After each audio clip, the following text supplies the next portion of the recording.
Focus Podcast. Bienvenue dans Focus. Aujourd'hui, on plonge dans les coulisses du mental, là où tout se joue avant même le départ. Mon invitée du jour, Clara Zaccaria, 36 ans, est passionnée de course à pied, de trail et de crossfit. Ancienne directrice d'agence immobilière, elle a choisi de changer de cap pour se consacrer à un moteur invisible mais redoutablement puissant, le mental. Formée à la préparation mentale et à la PNL, Clara accompagne aujourd'hui aussi bien les sportifs que les dirigeants d'entreprise, pour les aider à performer, à avoir confiance et à trouver l'équilibre. Préparez-vous, on va parler visualisation, confiance, performance et peut-être aussi de comment dompter ce petit saboteur qu'on a tous dans la tête. C'est parti, bonne écoute. Clara, bonjour.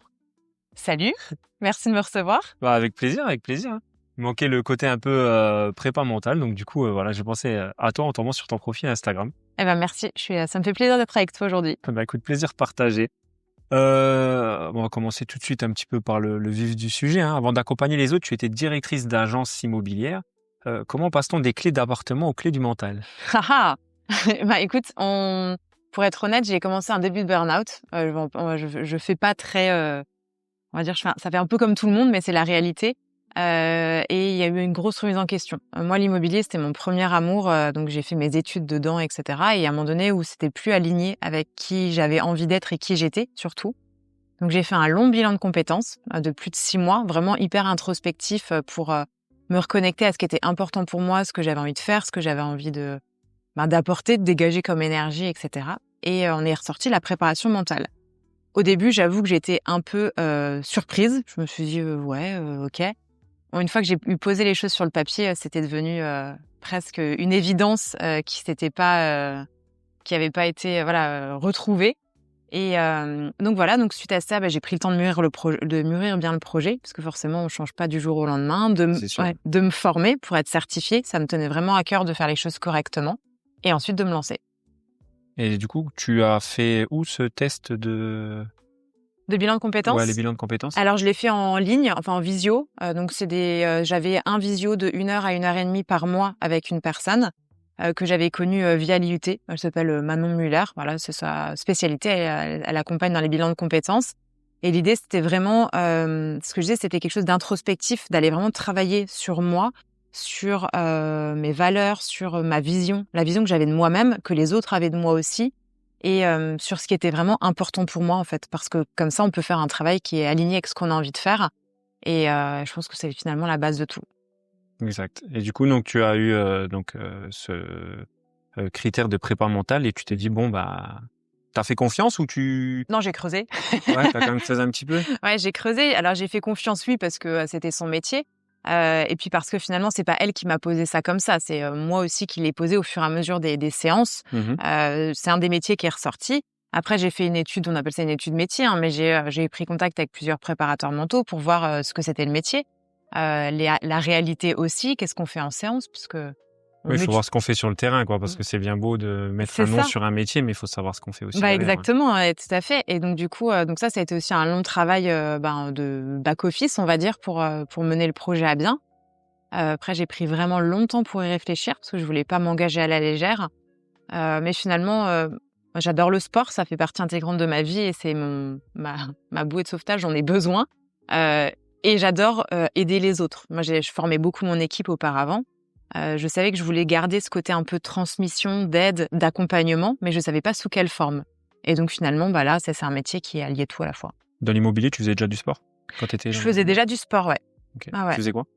Beaucoup de courses à pied à l'époque. J'ai commencé le crossfit il y a 1 an et quelques seulement, mais à l'époque, c'était beaucoup course à pied et trail. Ok. T'as découvert ça vers la vingtaine ou c'était déjà... Non, plus vieille. Non, avant, je faisais plutôt... Je me suis concentrée déjà beaucoup sur mes enfants. Plus jeune, j'ai fait beaucoup de tennis, du volley-ball. J'avais quand même vraiment un bon niveau, pas au niveau national, mais au niveau régional, j'avais un bon niveau.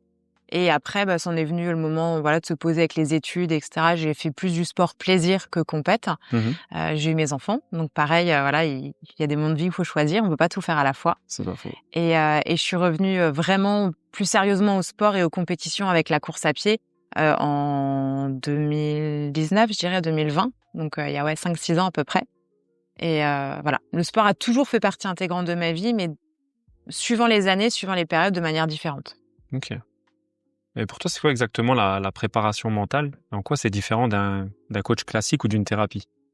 C'est l'approche qui va être différente et les sujets qu'on va travailler. En fait, la préparation mentale, le but, c'est vraiment d'aller rechercher la performance.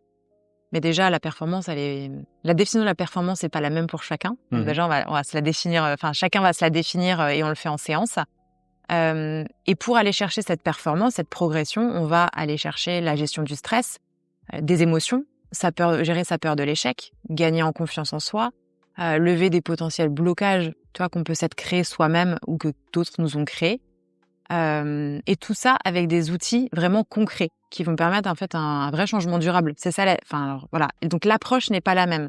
Souvent en thérapie, on va aller beaucoup plus chercher dans le passé lointain, profond, les choses pour voir comment ça s'est ancré. Moi, je dis pas que le passé, je m'en fous, c'est pas ça. Mais l'idée, c'est de vraiment travailler les choses différemment. Et en coaching, c'est pareil. Alors déjà, souvent le coaching, ça va plutôt. Quand on parle de coaching, c'est beaucoup du côté professionnel ou un peu un coach perso. Les côtés sportifs, ça s'appelle un préparateur mental. Et les apports qu'on peut faire, les outils de préparation mentale, on peut très bien les défalquer de la même manière aux dirigeants d'entreprise. Et c'est pour ça que moi, j'accompagne les deux types de clients. Ok. Oui, c'est vrai que d'un côté, dans le sport, on dit un coach sportif, mais quand on va vraiment vers du haut niveau, c'est plus un préparateur physique même qu'on a. Exactement. Donc, du coup, tu as un préparateur mental. Un préparateur mental, ouais. Mais c'est vrai que la préparation mentale, pour le coup, dans le sport, ça peut aider aussi, ce que je vais appeler les sportifs loisirs. C'est pas péjoratif du tout, mais un sportif loisir, ça marche aussi très bien.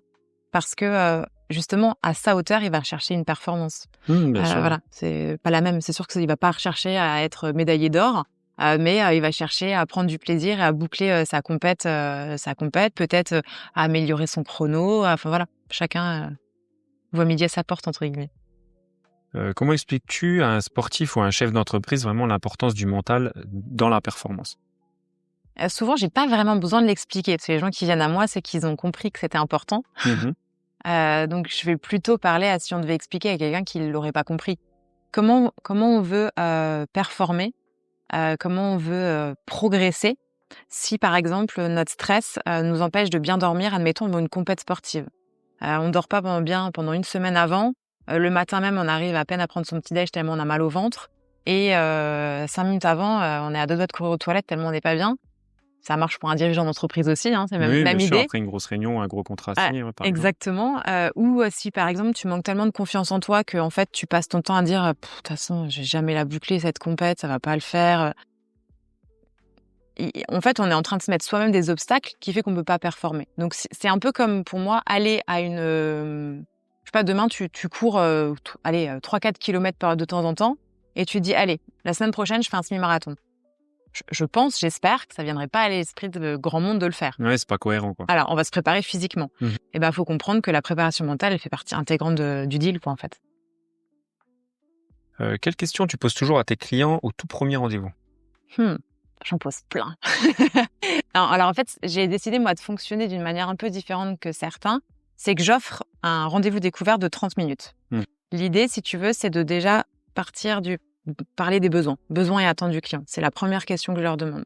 Voilà. Et la deuxième, je peux pas dire qu'une, parce que la deuxième les grosses questions. La deuxième qui est aussi importante pour moi, c'est est-ce que la personne, elle a vraiment envie de travailler là-dessus? Est-ce qu'elle va s'investir dans son accompagnement? Parce que c'est comme si tu vas chez le kiné pour une entorse et que tu y vas qu'une fois et qu'après tu le fais pas et que tu fais pas les exercices à la maison. Oui, il y a pas d'intérêt. Toi, t'es pas juste là pour prendre de l'argent, t'es là vraiment pour aider les gens. Ah, c'est ça. Donc tu veux vraiment des gens investis. Sinon, c'est pas la peine de se lancer avec toi, quoi. Puis ça va pas fonctionner, en fait. Donc, si tu veux, les gens, à la fin de l'accompagnement, pourraient dire, ouais, je suis pas content, ça m'a rien changé. Voilà. Encore une fois, je prends toujours l'exemple de la cheville chez le kiné. Si tu y vas une fois et que tu fais pas les exercices à la maison et qu'au bout de 3 mois, tu te dis, c'est quand même bizarre parce que j'ai encore hyper mal à la cheville. Logique. Ouais, puis on en revient aussi beaucoup sur les coachs sportifs qui refusent certains clients aussi parce que, on va dire, qu'est-ce qui fait la réputation d'un coach sportif, d'un préparateur physique? Ça va être les évolutions de ses élèves. Si maintenant, tu as des gars qui viennent qui sont pas trop motivés, au bout de 6 mois, ils vont te faire une mauvaise réputation. Tiens, regarde, je suis toujours gras, j'ai pas évolué sur tel ou tel point faible. Et puis, ça va pas être de sa faute à lui. Ça va être la faute du coach. De toute façon, c'est toujours plus facile de remettre la faute sur les autres. C'est ça, exact. Alors qu'en vrai, c'est ta faute à toi. On t'a donné des exercices, on t'a donné un plan. T'as juste à suivre le plan. Faut le suivre. Ouais. Après, c'est sûr que c'est pas facile, mais c'est là où on va te sortir de ta zone de confort pour justement aller chercher la performance et Et le changement, tout simplement. Bah, si on veut rester dans sa zone de confort, que ce soit en préparation mentale, en préparation physique ou autre, ça peut être le cas. Hein. C'est OK. Certaines personnes veulent le faire, mais c'est pas là qu'on va avoir des changements. Enfin, je veux dire, ça paraît logique. Si on continue à faire et faire et refaire les mêmes choses tout le temps, on peut pas s'attendre à avoir des résultats différents à la fin, quoi. Ça, c'est clair. Enfin, en tout cas, je connais pas la technique qui le permet. Quels sont les freins les plus courants que tu vois chez les personnes que tu accompagnes? Souvent, c'est plutôt un frein, tu vois, invisible un peu, donc dont finalement, tu te rends même pas compte toi-même. J'ai une personne là dernièrement qui me disait, non mais de toute façon moi j'ai pas de problème de confiance en moi. Le seul truc c'est que à plein de moments je me sens pas capable de faire ça. Mais c'est que la personne ne se rend même pas compte dans son discours que tu vois que c'est hyper contradictoire parce que si tu te sens pas capable, c'est qu'à un moment donné, bah, c'est un problème de confiance en soi. Peut-être pas tel qu'on l'entend du genre, peut-être que la personne se trouve belle, intelligente ou autre, mais ne se sent pas capable de faire quelque chose. Les freins, moi, principaux que je vois, c'est souvent, tu vois, comme des croyances limitantes, tu vois, qui sont vraiment ancrées. Et on est tellement programmé à penser comme ça qu'on se rend plus compte. Et souvent, c'est un frein déjà à débloquer dès le départ. Et des fois, c'est un frein à se lancer dans le processus parce qu'on a peur de sortir de cette zone de confort, justement. Oui, ça vaut mieux se lancer et puis voir ce que ça donne, quitte à échouer, mais au moins, tu auras essayé, quoi. Ah bah voilà, l'échec fait partie du progrès. Ça paraît toujours bateau à dire, mais c'est ça. Comment le sport a façonné ta vision du mental? Alors moi, ce qui m'a fait un déclic aussi, qui m'a amené à la préparation mentale, c'est quand j'ai fait le semi-marathon d'Annecy. Ça a été, je pense, mentalement l'épreuve en sport la plus dure de ma vie, enfin, en tout cas que je m'en souvienne. J'ai fait une prépa, je suis désolée, il n'y a pas d'autre mot pour ceux qui connaissent les prépas de course à pied en plein hiver de chien, avec la pluie, avec le vent, la météo messine voilà, parfaite, tu vois, le froid, genre j'allais courir après le boulot à 20h30 à la frontale dans. Ouais, dégueulasse, quoi. Ouais, voilà, la prépa dont personne ne rêve, mais je l'ai fait. J'ai pas lâché mes 3 mois de prépa. Et en fait, sur la fin de prépa, j'ai commencé à avoir mal aux pieds. Je me suis auto-persuadée que ça allait aller. Tu vois, discours positif, bah, ça va le faire, ça va le faire, ça va le faire. Quelques jours avant, je sentais que j'avais un peu mal sur, voilà, plus de sorties longues possible, rien. Sur les petites distances, ça passait. Donc, je me suis dit, bon, allez, on se le fait. On essaye, quoi. Ouais, je l'ai tellement préparé que voilà. À partir du 10e kilomètre, j'ai commencé à sentir que ça tirait sur le pied. 12e, 13e dur, 15e, j'ai commencé à avoir les larmes qui montaient aux yeux, mais je me suis dit, voilà. 17e kilomètre, le médecin qui passe, il me dit, bah, je vous ramène. Bon, je fais, non, je suis vraiment où il me manque 4 kilomètres, je vais pas lâcher maintenant. Je veux ma médaille, je veux passer ma finish line. Et ça a été à la fois, tu vois, ma plus dure épreuve et à la fois ma meilleure leçon, je dirais. La leçon de, ouais, tout simplement de se dire si t'es blessé, voilà, vaut mieux repousser. Et puis, j'ai toujours dit, il vaut mieux se prendre une semaine de plus pour récupérer qu'après avoir 2 voire 3 mois dans le sac parce que tu t'es vraiment très très blessé, quoi. Bah, tu mets le doigt dessus, c'est que moi je me suis vraiment tellement blessée que j'ai passé et que encore maintenant, alors après j'ai été mal diagnostiquée, c'est encore autre chose. Mais tu vois, c'était il y a 1 an et demi, et j'ai encore mal aux pieds.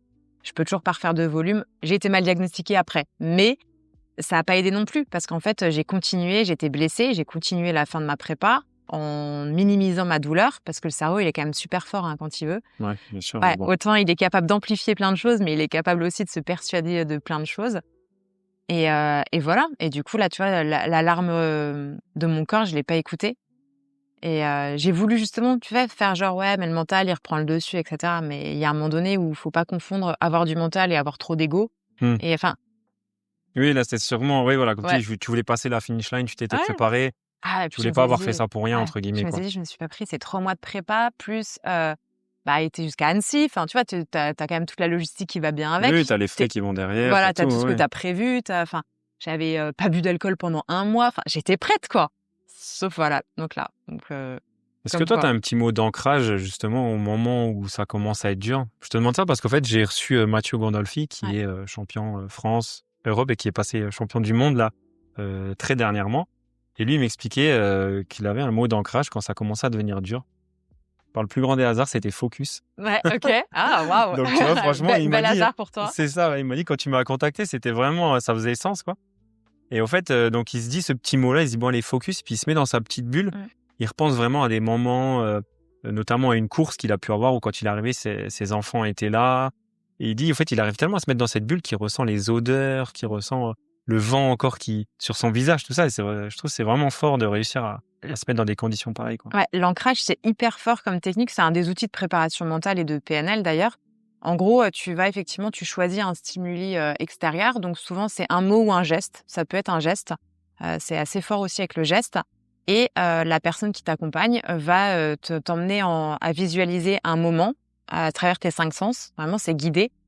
Si par exemple, tu veux ancrer un moment, là, lui, c'était peut-être de confiance, de sérénité, peu importe. Mais moi, pour moi, on me l'a fait parce que se le faire à soi-même, c'est possible. Mais ça a un peu moins de portée. Moi, on me l'a fait pour le stress. Moi, de base, je suis une grosse stressée de la vie. Donc moi, mon mot, c'est zen. En gros, on me l'a fait. Donc, j'ai été rechercher un moment où je me sentis vraiment no stress. Donc, pour moi, c'est randonnée à la montagne, couper tout, pas de notif, pas de bruit, rien, tranquille. Et à travers mes 5 sens, effectivement, on t'emmène vraiment à revivre le moment, à le rendre encore, on dit toujours plus fort, plus lumineux, plus intense.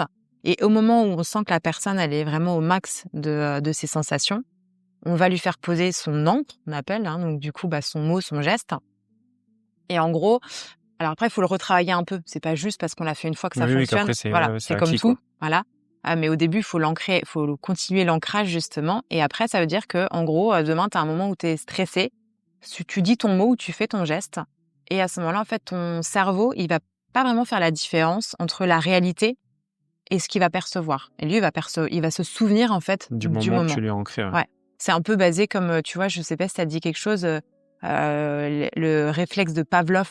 Alors, c'était une expérience qui avait été faite avec un chien. En gros, alors je vais peut-être pas tout expliquer en long, en large, en travers, c'est un peu long. Mais en gros, ils avaient montré que le chien, si tu lui amènes une gamelle, il va saliver. Tu vois, il va voir qu'il y a la nourriture, il salive.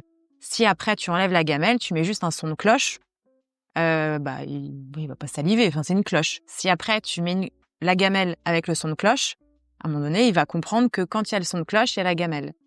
Et quand tu ancres bien ça, il suffit qu'après, tu ne lui mets pas la gamelle, mais tu mets le son de cloche et le chien, il salive. C'est une expérience qui avait été menée il y a...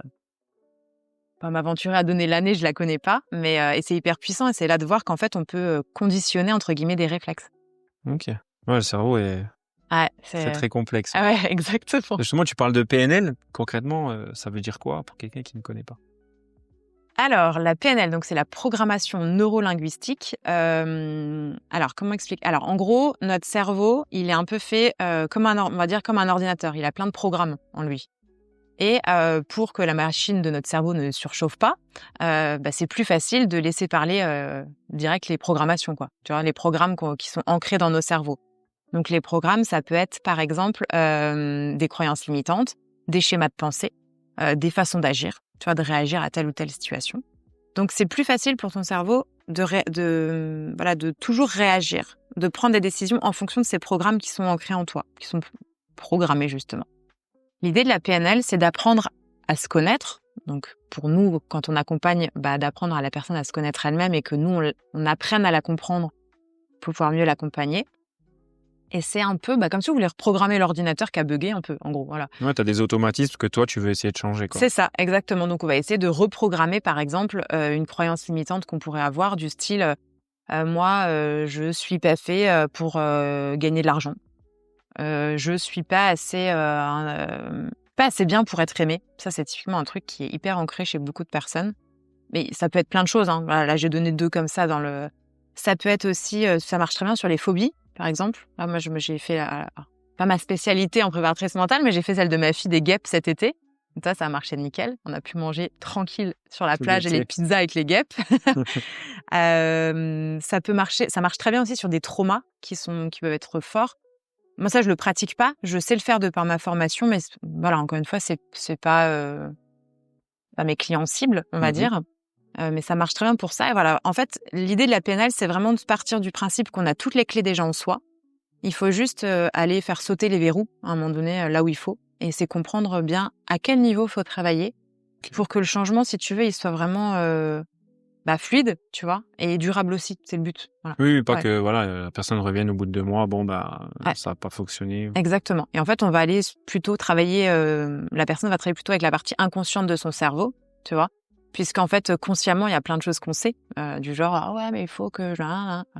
Et la PNL, en fait, si tu veux, c'est hyper puissant parce qu'il y a une étude qui a été menée qui a plus de 99% de nos décisions qu'on prend de manière inconsciente. Exact, ouais, j'ai vu passer ça. Ouais, voilà. Donc, ce qui veut dire que on les prend par rapport à nos croyances, par rapport à nos peurs, par rapport à notre vécu, etc. Donc, si tu travailles pas dessus, tu vas continuer les mêmes boucles. Donc, certaines peuvent être positives, on est d'accord. Bien sûr. Ouais. Voilà, celle-là, on va pas travailler dessus, hein, on se les garde. Par contre, quand tu as une boucle de pensée négative ou des choses vraiment qui te freinent, c'est d'où l'intérêt, voilà, d'aller faire sauter ce verrou et puis de passer le step au-dessus, quoi.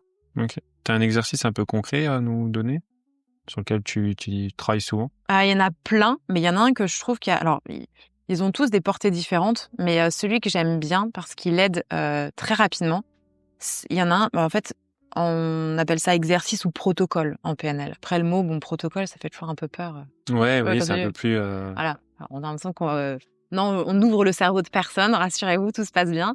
Mais en gros, l'idée, c'est d'apprendre à la personne qu'on accompagne à reprendre la main sur une sensation corporelle. Par exemple, si tu vois, quand t'es stressé, tu vois, il y en a certains, ils ont genre le ventre qui se tord un peu ou comme une boule dans la gorge. Ou là, j'ai eu quelqu'un qui avait beaucoup de colère, tu vois, qui se mettait souvent en colère assez fort. Et à cause du stress, hein, mais du coup, lui, ça lui faisait, il avait l'impression d'avoir, tu sais, la tête qui explose tout le temps. C'est vraiment qui. Et donc, en fait, de par l'exercice, on emmène les personnes déjà à se calmer, etc. On leur demande d'abord de donner un mouvement, de vraiment décrire ce qu'ils ressentent. Donc, par exemple, typiquement, si c'est dans le ventre, si c'est une boule, je sens une boule dans le ventre, ok, quel mouvement elle prend cette boule? Ok, elle tourne en rond. Ok, est-ce qu'elle a... On a fait expliquer vraiment tout ça. Ensuite, on va faire amplifier ce mouvement à la personne, légèrement, parce que ça peut devenir vite hyper inconfortable, tu vois. Donc, on lui fait amplifier le mouvement. Et une fois que c'est bien amplifié, on le félicite. Cool, il a pris la main déjà dessus. Et ensuite, là, on va lui faire diminuer le mouvement. Diminuer peut-être la couleur, la forme, etc. jusqu'à ce que ce soit arrêté. Okay. Donc là, la personne comprend en fait avec son inconscient, mais qu'il a la main sur la sensation corporelle en se concentrant dessus. Et après, on refait tourner dans l'autre sens, en gros, pour donner un truc hyper agréable. Et on finit par un ancrage, justement, une belle photo mentale ou autre. Et comme ça, en fait, quand tu ressens à nouveau ça au tout départ, tu vas pouvoir te reconcentrer tout seul et te reconcentrer avec les mots que je t'ai donnés, les techniques, pour faire diminuer ce mouvement, tu vois, au fur et à mesure, jusqu'à l'arrêter. Cette pression, enfin, je dis là, ça tournait, mais ça peut être une pression dans la gorge, sur la poitrine. Peu importe vraiment le symptôme, entre guillemets, que la personne ressent. Ouais, mais l'idée, c'est vraiment de partir de ce que la personne ressent. Et en fait, à force de le faire, et comme on a fait un ancrage à la fin, à un moment donné, ton cerveau, il va être entraîné. Et quand la sensation gênante, elle va arriver, quasiment automatiquement, sans que la personne s'en rende compte, c'est l'inverse qui va se produire. Ouais, donc là, ton cerveau va le faire automatiquement sans même que toi, t'aies besoin de te poser, de souffler.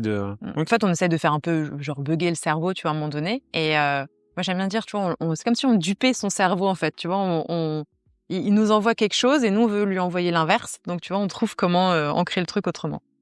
Intéressant. Est-ce que pour toi, on peut être performant sans sacrifier son équilibre de vie? Alors déjà, je pense que chacun a sa définition de l'équilibre de vie. Je pense qu'on peut l'être, justement. Ça se travaille. Après, tout dépend, tu vois, si on parle équilibre vie pro, vie perso, tu vois, pour un dirigeant d'entreprise ou pour un sportif, tu vois, qui serait de haut niveau. Pour un sportif amateur, ça va certainement être son équilibre de vie entre le sport, sa vie personnelle et sa vie pro, tu vois. Je pense que l'important, c'est de se mettre les bonnes routines, tu vois, à la fois au niveau sport ou pro, peu importe. Et aussi se dire que cet équilibre, il est jamais acquis, tu vois. C'est un peu, il faut toujours aller le chercher, le travailler, et que typiquement, si tu es un sportif, je dirais loisir, mais que tu prépares une compète, forcément, peut-être que tu vas un peu moins être avec les copains à boire l'apéro, beaucoup plus focus sur ton sport. Mais peut-être qu'une fois ce cycle de compète passé, tu vas avoir 2-3 mois où tu vas être plus light et donc tu vas pouvoir garder. Donc ça fluctue. Ouais, c'est ça. Enfin, en tout cas, moi, c'est comme ça que je vois les choses. Et encore une fois, ça va dépendre de ce qu'on entend et ce qu'on veut comme équilibre. Tu vois, ça, c'est à chacun de le définir et de le prioriser. Et ce que c'est la performance. Si tu me dis, je veux être athlète de haut niveau en mangeant des burgers tous les jours et en buvant l'apéro avec les copains et en m'entraînant 5 heures par semaine, je pense que la performance ne sera pas forcément au rendez-vous. Mais ton équilibre va être au top. Voilà, ça va être... par rapport à ce que tu veux, ça va être au top. Ouais, c'est ça. C'est vraiment... après, tout dépend ce qui va venir. Voilà, après, tu peux au boulot commencer à avoir peut-être plus de responsabilités. Donc, c'est à toi vraiment d'adapter tout ça et de pour garder cette balance, quoi, cet équilibre, tout simplement. Ouais, et puis moi, je pense que tu vois, c'est un équilibre qui est hyper fragile. C'est pour ça que je dis, à mon sens, il est jamais atteint. C'est vraiment quelque chose sur lequel il faut être vigilant, tu vois, pour rester justement équilibré. Et tu vois, au contraire, en discutant avec toi, je me dis même que je pense que c'est grâce à cet équilibre que tu deviens performant.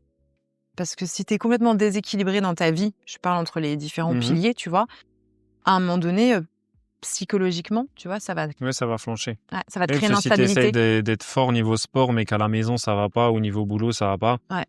Au bout d'un moment, ça va te travailler. Donc, Ouais, c'est ça. Là, typiquement, tu vois, j'accompagne un homme qui prépare un Ironman, donc pour l'été prochain. Mais bon, tu vois, la prépa Ironman, ça se voit à long terme. Enfin, oui, bien voilà. sûr. Oui. Et en fait, tu vois, il a certains blocages, etc. Mais c'est dû alors, c'est pas de la faute de sa compagne, mais c'est dû, entre guillemets, à sa stabilité dans le foyer, parce que sa compagne a du mal à accepter le volume d'entraînement. Ce que je peux comprendre, hein, ils ont des enfants et tout. Oui, Voilà, bien j'ai sûr, des bien sûr. enfants aussi, donc je me rends bien compte si demain je devais, voilà, ça déstabilise le foyer. Mais c'est cet équilibre-là, tu peux pas aller rechercher ta performance complètement, parce qu'en fait, s'il va s'entraîner en se disant toutes les 5 minutes, Moi, je vais rentrer, ma femme, elle va faire la gueule, les gosses, ils vont être infernaux, etc.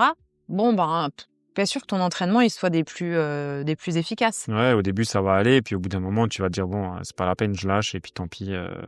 Ouais, c'est ça. Dommage, quoi. Ouais, c'est ça. Donc, je pense que c'est vraiment une partie intégrante de la performance. Je pense que c'est vraiment un équilibre à trouver, quoi. Est-ce que la visualisation, ça marche vraiment? Mais oui, clairement. Ça marche super bien, et même à titre perso, à titre pro, sportif, peu importe la sphère de ta vie. Pour moi, c'est genre l'outil du quotidien, en fait. Enfin, c'est un des outils du quotidien. Mais déjà, il y a plein de grands sportifs qui l'utilisent, hein, on en entend de plus en plus parler. Mais ça peut marcher pour plein de choses. Ça peut marcher du style, tu veux affiner un geste. Tu vois, il y a beaucoup de tennisman qui l'utilisent. Genre, ils visualisent complètement leur geste du début à la fin. Mais pas juste dire, OK, je vais prendre ma raquette, je vais faire un coup droit. Non, ça va être, je vais prendre la raquette, je vais la prendre de telle manière. Je vais sentir le grip sous ma main. Ma main va serrer de telle façon. Et quand je vais partir en arrière, tel muscle va se contracter. Enfin, tu vois, c'est vraiment... c'est très, très poussé, quoi. Voilà, c'est là, à ce moment-là, j'entends, je me concentre, j'entends très peu de bruit. Tu focuses sur l'instant. Voilà, tu vas pas juste dire, comme je dis, tu vas pas juste dire. Là, moi, j'utilise beaucoup aussi avec des crossfitters ou crossfitteuses pour débloquer certains mouvements, tu vois, qui sont un peu bloqués à cause de la partie psychologique. Et c'est pareil, tu vois, sur un muscle-up, sur des trucs comme ça ou des tractions, c'est sentir chaque muscle qui va se contracter. Mais tu l'imagines, tu dis, OK, c'est ceux-là que je contracte en premier. Après, c'est les autres. Et après, qu'est-ce que je fais? Où est-ce que je mets mon intention? Potentiellement, il y en a qui me disent, ouais, là, je sens, ça pue, tout le monde a transpiré autour de moi. OK, c'est pas grave, ça fait partie du game, tu vois. Et demain, tu prépares une grosse réunion au boulot, ça marche de la même façon. Tu prépares, je sais pas, tu dois aller voir, je sais pas, un pote à toi pour une conversation qui est pas cool. Pareil, tu fais. En fait, ça t'aide à te préparer. Ça t'aide du coup forcément à te sentir plus confiant quand tu y vas, parce que t'as visualisé. Ça t'aide du coup à déstresser. Et ça marche super bien. Là, je l'ai fait avec une nana qui va faire un trail. En fait, on a fait 3 visualisations de sa course.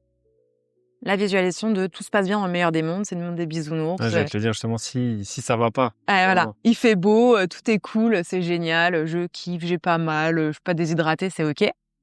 Bon, là, c'est la visualisation du kiff. Et ensuite, tu fais la visualisation je dirais du scénario moyen. Elle, en l'occurrence, pour donner un exemple concret, c'était, il se met à faire pas beau. Je commence à avoir mal aux jambes un peu trop tôt dans mon trail. C'était un trail de, je crois, 30 bornes. Donc, vraiment se dire, OK, tous les signaux sont pas là tout de suite. En plus, il pleut, j'ai les pieds mouillés, nanana. OK.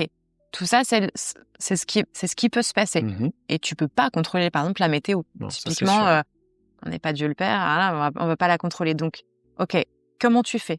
Comment t'acceptes les choses si tu vois sur ton appli météo 1 ou 2 jours avant qu'il va pleuvoir, le jour même, qu'est-ce que tu fais? Quelle action tu mets en place? Toi, ça te prépare un plan précis. Déjà, tu l'acceptes. Parce que tu peux faire autrement. Donc, on travaille sur l'acceptation de la chose. Et ensuite, peut-être que sur un trail plus long, tu vas prévoir une paire de chaussettes de rechange, tu vas prévoir ton kawaii, tu vas prévoir peut-être même de changer de t-shirt si t'es trempé jusqu'à l'os. Voilà.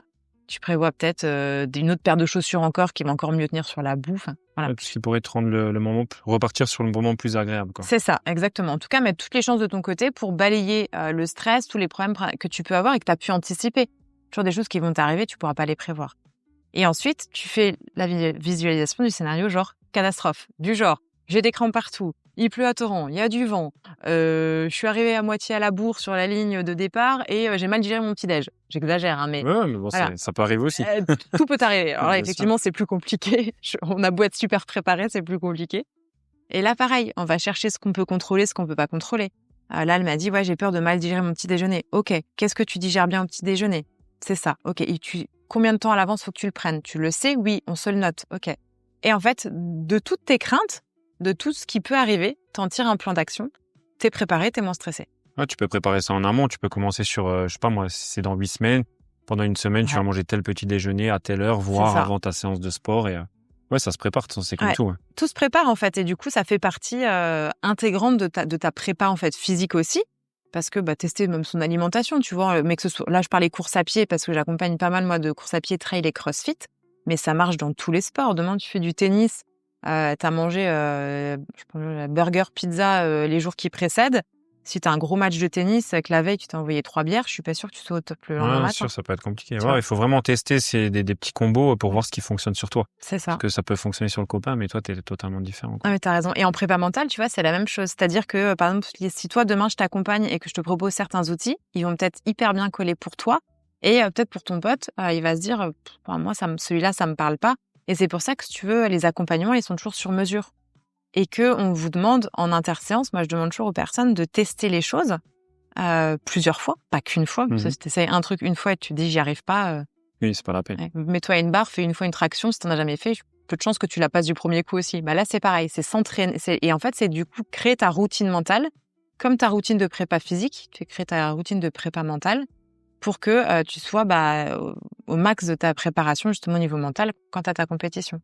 Oui, pour revenir à ce que tu dis, c'est vrai que quand c'est des choses que tu peux pas modifier, que je me dis toujours ça sert à rien de stresser au fait. Il faut l'accepter, un truc tout bête, mais avec ma femme on était sur l'autoroute, j'ai loupé, pas dit honte.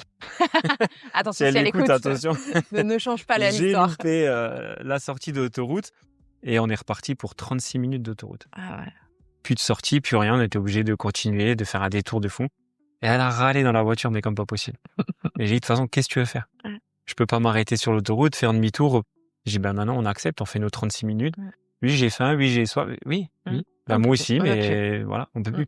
Donc, c'est vrai que des fois, on se prend la tête pour des choses, mais quand on n'a pas la main dessus et que, ça peut être pour plein de choses, hein, même malheureusement, des fois une maladie, ou des choses, même je discutais avec, j'ai reçu Mathias sur le podcast qui, lui, a été amputé d'une jambe, tu vois. Il dit, au final, je peux rien y faire. C'est comme ça, c'est fait. Maintenant, c'est à moi de me bouger le cul pour devenir une nouvelle personne, quoi. Ouais, pour se rebâtir entre guillemets soi-même à partir de l'épreuve. Parce qu'après en soi tu peux te morfondre sur toi-même, pour une amputation, je peux rien dire. C'est quand même une très très grosse épreuve. Bien sûr. Mais il dit en fait on peut s'en sortir de tout. Le moment là il est dur mais il aura une fin. Et c'est vrai que ça c'est cool parce que c'est vrai que tout a une fin dans la vie et de se dire que à un moment ça va se terminer, même un chagrin d'amour, même autre chose. Il faut penser à ça. Alors des fois ça dure longtemps, mais quand ça se finit, c'est là que tu dis finalement c'était pas si dur, quoi. Non, et puis tu vois, ça apprend la résilience. C'est comme les blessures en sport. Bon là, tu vois, tu parlais d'une amputation, c'est encore vraiment autre chose. C'est vraiment un deuil à faire, tu vois, le deuil de la jambe ou du bras, enfin du membre amputé en tout cas. Et ça, c'est encore autre chose. Mais c'est vrai que sinon, ça fait partie, comme tu vois, la gestion des blessures pour un sportif, ça peut être hyper frustrant. Tu vois, quand t'es un sportif même pas de haut niveau et que t'es déconnecté de ton plaisir du sport et que tu peux pas pendant 1, 2 mois, 3 mois faire ton sport. Mais ça se travaille en fait. Et c'est pas forcément toujours facile, on est bien d'accord. Il y a plein d'outils qui nous aident à le faire, mais la première chose, c'est d'accepter. Et tu vois, beaucoup disent ouais, il faut lâcher prise. Et moi, j'aime mieux dire il faut laisser aller, tu vois, laisser agir. Parce que lâcher prise, c'est lâcher. Ouais, c'est négatif. Ah tu vois, c'est un peu négatif, ouais.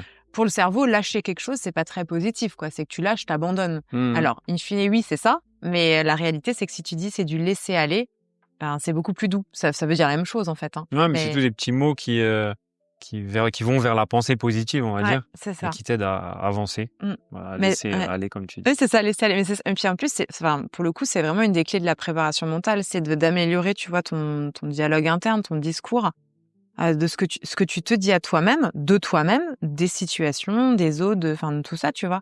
Parce qu'effectivement, si tu restes sur du négatif dans tes pensées et dans tes mots, en fait, ton cerveau, il reste focus sur le négatif. Même dans ton entourage, moi, je trouve. Quand t'as des gens négatifs autour de toi, je trouve que ça te met un brouillard un peu mental et t'es pas productif, tu sais, avec des gens qui sont tout le temps en train de râler, qui sont tout le temps en train de se plaindre, alors que t'as des gens qui, justement, sont là, qui te poussent vers le haut. Je trouve que c'est deux environnements totalement différents, quoi. Dans ces cas-là, tu vois, quand t'es bien et quand t'as un bon mindset, on va dire, tu vois, mais après, il a le droit de fluctuer, c'est aussi OK. Personne n'a un mindset infaillible 24 sur 24, 7 jours sur 7. Mais de manière générale, quand effectivement, tu rayonnes, entre guillemets, et ton énergie, tu la défalques aux autres. Quand elle est positive et quand elle est négative aussi. Pas faux. Ouais. Est-ce que tu as un exemple de PNL qui a transformé vraiment un client en un temps record ou... Là, j'en ai eu 2 là récemment. Un côté sportif avec une femme qui prépare un trail de nouveau un ultra trail et qui était une très très grosse stressée de la vie. Mais quand je dis grosse stressée, pourtant c'est des dossards plaisir. Hein, c'est pas son métier. Elle a son entreprise d'ailleurs. Mais par contre, elle est tellement stressée qu'en fait, elle endort pas bien les nuits qui précèdent le dossard. Elle a mal au ventre et pendant toute la course, elle ne profite pas du tout. C'est-à-dire que toutes les 5 minutes, elle se demande qu'est-ce qui va lui arriver et comment elle va gérer si ça arrive et comment elle fait ça et comme horrible quoi. En fait, des fois, elle me dit mais je suis en pleine course, je me dis mais vivement que ça se finisse, tellement je subis quoi. Mais pourquoi elle s'inscrit du coup? Mais parce qu'en fait, elle aime quand même la compétition. Sur le moment, elle est contente de s'inscrire et la boucle, elle revient en permanence. Tu vois, à chaque fois, elle se dit bon ça va aller mieux. Ouais, et puis plus ça approche de l'échéance et plus elle stresse. Et plus ça revient. Ouais. Tu l'accompagnes du coup aussi dans le côté pro? En fait, on a travaillé initialement sur la partie perso, sportif, on va dire. Mais c'est ça qui est fort, c'est quand t'ancres un changement sur ta partie sportive, ça défalque sur le pro. Si tu bosses sur le pro, ça défalque forcément à chaque fois sur toutes tes sphères de ta vie. Parce que si par exemple là, tu vois, elle a appris à gérer son stress, à gérer donc, en gros, on décode les signaux d'alerte. Quand je vais être stressée, quand je commence à être stressée, qu'est-ce que je ressens? Comme ça, tu vois, tu peux déjà reprendre les choses dès qu'elles arrivent. On a mis en place des rituels pour éviter de stresser, justement. Alors, t'as toujours le stress ami et le stress ennemi. À un moment donné, c'est bien, c'est OK le jour de la compète d'être stressé. Si t'arrives sans stress, c'est que c'est pas vraiment important pour toi, tu vois. Mais faut trouver le juste milieu, donc routine pour ça. Et reprendre la main, tu vois, sur la sensation corporelle, comme on le disait. Du coup, c'est un peu le combo magique. Et en fait, à la fin de l'accompagnement, elle m'a envoyé un message et j'avoue, je me suis pris un stress toute seule. Elle m'a dit est-ce qu'on peut revenir en arrière? Mon mec me reconnaît plus. Là, sur le moment, je reçois le message comme ça, sans smiley, sans rien, brut. Tu vois, et je me dis Là, tu l'as pris vraiment sérieux. Je me suis dit qu'est-ce que j'ai fait, etc. Je l'appelle direct. Je lui fais allô? Elle me fait c'est génial. Je fais tu me rassures, j'ai eu peur. Elle me dit c'est trop bien. En fait, elle s'en est même pas rendue compte elle-même que à un moment donné, elle a pas stressé sur une situation. Et c'est son conjoint qui lui a dit mais là t'es OK, là tu t'es pas en train de monter dans les tours, elle lui dit non, elle me fait ah ouais, je vais pas stresser. Et là tu te dis OK, et elle a eu le déclic qu'il fallait. Et l'autre que j'ai eu, c'était avec un dirigeant d'entreprise. Et là c'était vraiment fort parce qu'on faisait un accompagnement, mais un matin, une fois il est arrivé, il me dit écoute, j'ai un gros blocage là, c'était pour ça qu'on se voyait aussi, mais en gros, il procrastinait sur plein de trucs. Il prenait plus vraiment de décision, tu sais, pour son entreprise. Il était genre bloqué en termes de vision, mais il savait pas pourquoi. Il dit juste, j'avance plus comme il faut. J'aime toujours mon boulot, mais j'ai un truc qui me bloque, quoi. Donc on bosse dessus, séance d'1h30, tu vois, ça y va bien. Et à un moment donné, après, je vais pas raconter tout ce qui s'est aidé, mais en gros, c'était lié à des choses qu'il avait vécues dans l'année. Où il s'était senti genre emprisonné, vraiment tu vois, il disait plus libre de mes mouvements. Et en fait, ça c'est ce qui s'est passé, c'est comme et du coup son cerveau il l'a bloqué dans ses mouvements entre guillemets. Donc il agissait plus. C'est des choses qui s'étaient passées côté pro ou côté perso? Alors là, c'était côté perso même, mais ça déteint après sur le côté pro, quoi. C'est ça, exactement. Tout est impacté, tu vois. Oui, dans tous les cas, oui, ce qui t'arrive dans ta vie perso, au bout d'un moment, si ça te change, tu changes aussi le le patron d'entreprise que t'es, quoi. Forcément, ouais. Ça reste un homme avant tout. Mais comme tout, enfin, tout est lié. Je veux dire, à partir du moment où tu as demain une déception personnelle, forcément, tu vas pas être au top professionnellement dans la foulée et vice versa. Et ça peut te créer des instabilités d'un côté ou de l'autre. Et lui, pour le coup, en fin de séance, il me dit, OK, moi, je demande toujours, sur l'état de ton toi 2.0, de quoi tu te sens capable? Qu'est-ce que tu vas faire là à partir de cet après-midi demain? Puis il me dit, ouais, je vais faire ça, ça, ça et tout. Et en fait, il m'a envoyé un message le lendemain. Il me dit, mais dingue. Il me dit, j'ai bossé jusqu'à 23h. Il me dit tellement j'étais à fond. Et il me dit, satisfaction maximale pour moi. Ça, là, tu te dis, Oui, j'ai bien fait mon boulot, je suis contente, j'ai pu accompagner et aider quelqu'un. ouais, c'est ça. Et puis surtout Pourquoi tu as commencé ça, quoi. Ouais, quand tu sens la légèreté des gens derrière, tu vois, parce que parfois les gens arrivent avec des choses plus ou moins lourdes. Tu vois, ça peut être des fois juste simple, ouais, je suis un peu stressée, je manque un peu de confiance en moi, on va bosser et c'est bien. Mais t'en as pour qui le stress c'est paralysant, ça gâche la vie. T'en as pour qui manque tellement de confiance en eux que moi j'ai une nana là, je discutais, elle fait du CrossFit et je discutais avec son coach, elle m'a donné les coordonnées de son coach pour qu'on puisse échanger sur 2-3 choses. Son coach il me dit mais elle a toutes les capacités pour vraiment bien performer en compète. Mais elle a tellement pas confiance en elle qu'elle ne s'inscrit même pas aux compétitions. Alors qu'elle en rêve, hein. Elle me dit, moi, mon rêve, c'est de faire des compétitions de CrossFit. Pourquoi tu le fais pas? Par exemple, je vais jamais y arriver. Je vais même pas finir un WOD, ça servira à corriger. Ouais, le regard des autres, beaucoup, je pense. Ouais. Puis son propre regard sur elle-même, en fait. Elle se trouve, tu vois, elle me dit, moi, de toute façon, je suis nulle, je suis pas très musclée. Bon, de base, moi, sortie du contact, je suis pas avec elle en boxe de CrossFit, je sais pas. Et c'est pour ça que je lui ai dit, je peux appeler ton coach? Et tu vois, il me dit, mais non, mais il me dit, c'est une des meilleures de la boxe. Sauf qu'en fait, à partir du moment où elle laisse son cerveau parler, elle se dit qu'elle est nulle. Ouais, le regard des autres, c'est fou l'impact que ça peut vraiment avoir sur toi. Tu vois, et la PNL, elle aide à débloquer ça. Concrètement, la peur du regard des autres. Alors après, l'idée toujours quand on travaille en PNL, c'est d'aller formuler, on appelle ça l'état désiré, mais en positif. Parce que si on dit je veux plus avoir peur du regard des autres, c'est lourd, quoi, tu vois.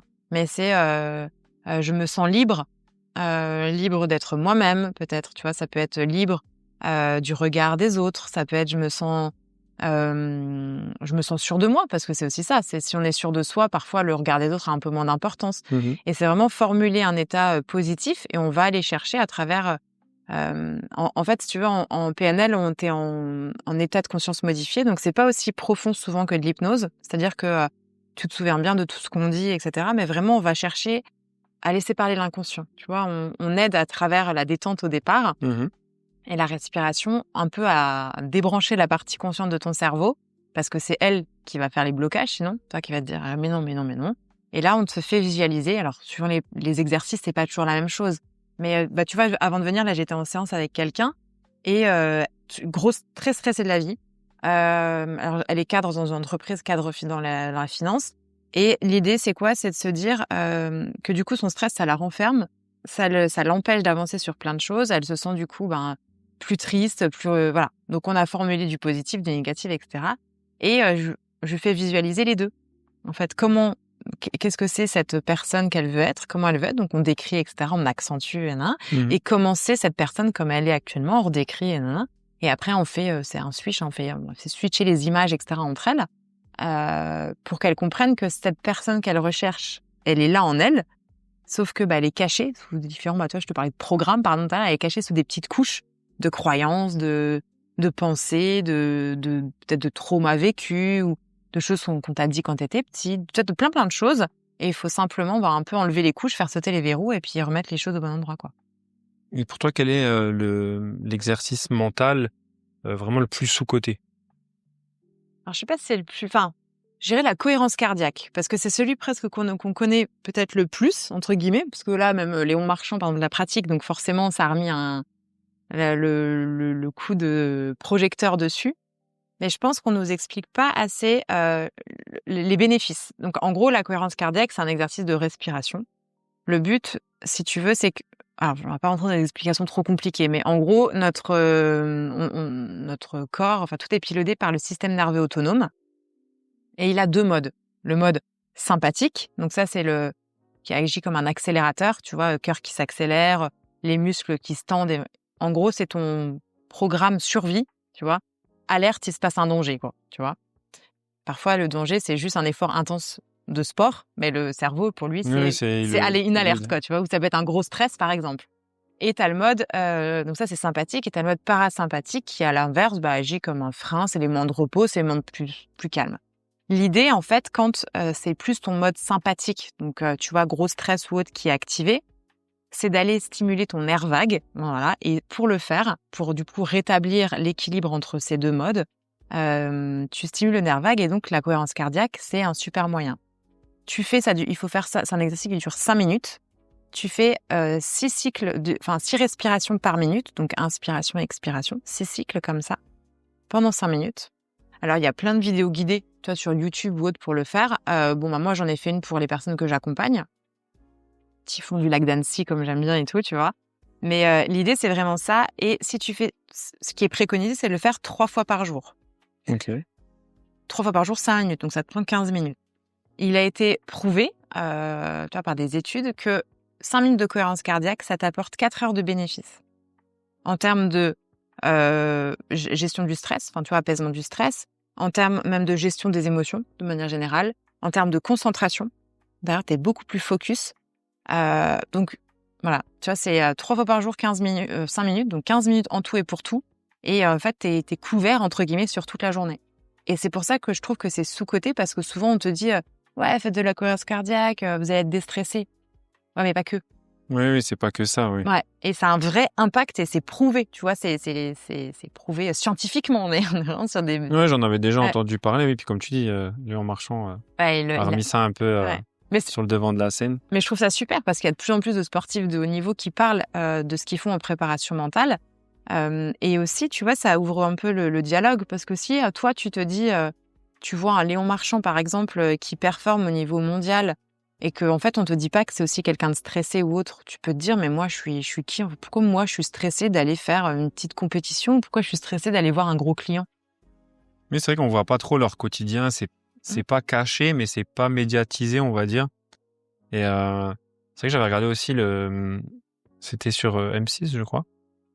C'était sur la dépression. Ouais. Et il y avait des stars, des athlètes de haut niveau, dans Florent Manodou, qui disait que en fait il a vécu une dépression. Et c'est vrai, quand tu les vois à la télé, tu te dis ils sont au top sportivement parlant, des machines. Ouais, c'est des machines. Puis finalement non, en fait c'est des gens comme nous. Au bout d'un moment, ils peuvent craquer aussi. Et puis on s'imagine pas le quotidien qu'ils doivent avoir. Non. Parce que c'est sûr, tu dis le gars il doit s'entraîner. Ouais, mais pas que. Oui, mais pas que. Le gars il s'entraîne 2 heures le matin, 3 heures l'après-midi, 4 heures le soir encore. Et comme ça, tous les jours. Ouais. Alors oui, pour être le meilleur au monde, il n'y a pas de secret. Il faut. Mais voilà. C'est une vraie pression derrière. C'est ça. Il y a une vraie pression, une attente des résultats, je veux dire. Et Florent Manodou, d'ailleurs, c'est un qui parle beaucoup de préparation mentale. Lui, il expliquait même, alors je sais plus le nom de son préparateur mental, je veux pas dire de bêtises, mais il expliquait qu'au tout départ, quand il a commencé les compètes, et pareil, j'ai plus les dates des compétitions, mais peu importe, il expliquait qu'au départ, parce que lui, il avait une carrière beaucoup plus massive que certains nageurs, mais massive dans le sens musclé, voilà. Et que du coup, il s'était persuadé que de par sa carrure, il pourrait pas en fait vraiment performer en natation parce qu'il avait pas le physique du nageur de base, entre guillemets. Et justement, il a bossé avec son préparateur mental là-dessus pour en fait ce qu'il pensait être sa faiblesse, le faire devenir une force.